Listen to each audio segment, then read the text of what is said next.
สบายดีพี่น้องกองไฟมาทุกคนวันนี้เฮ็ดงานบาซีสุพรรณปีใหม่ข้าวไม้บาซีสุพรรณอยู่ของการบ้านโอเคแนวโฮมบุกบ้านตอนนี้กำลังเฮ็ดพิธีสมบัติสมมาบาซีสุพรรณโอเคแนวโฮม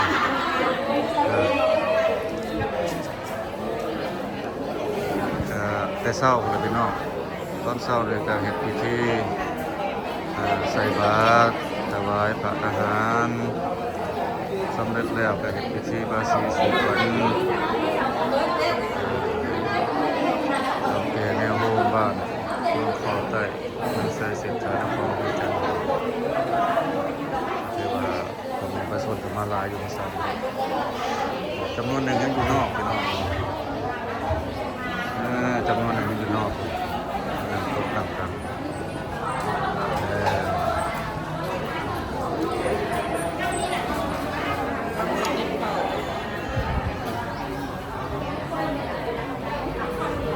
ก็ถือว่าเป็น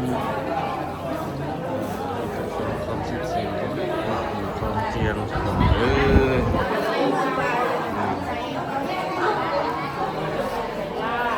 ีสันมันดีมีสีมันสอบเลขอย่างเลขจังกะสิมีโซ่มีลาบแล้วปีใหม่ผ้าใหม่นั่งดูโอ้ผู้ด่าแม่ในยังระเบิงเอาดูเอา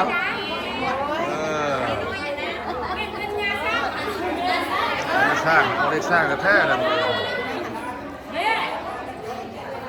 โซ่กันไปพี่น้อง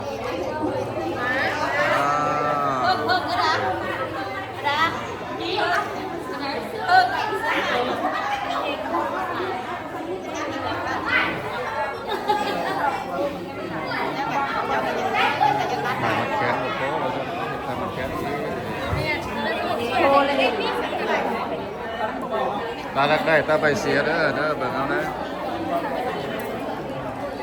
เอาสำเนียงพี่น้องสำหรับคลิปนี้เด้อ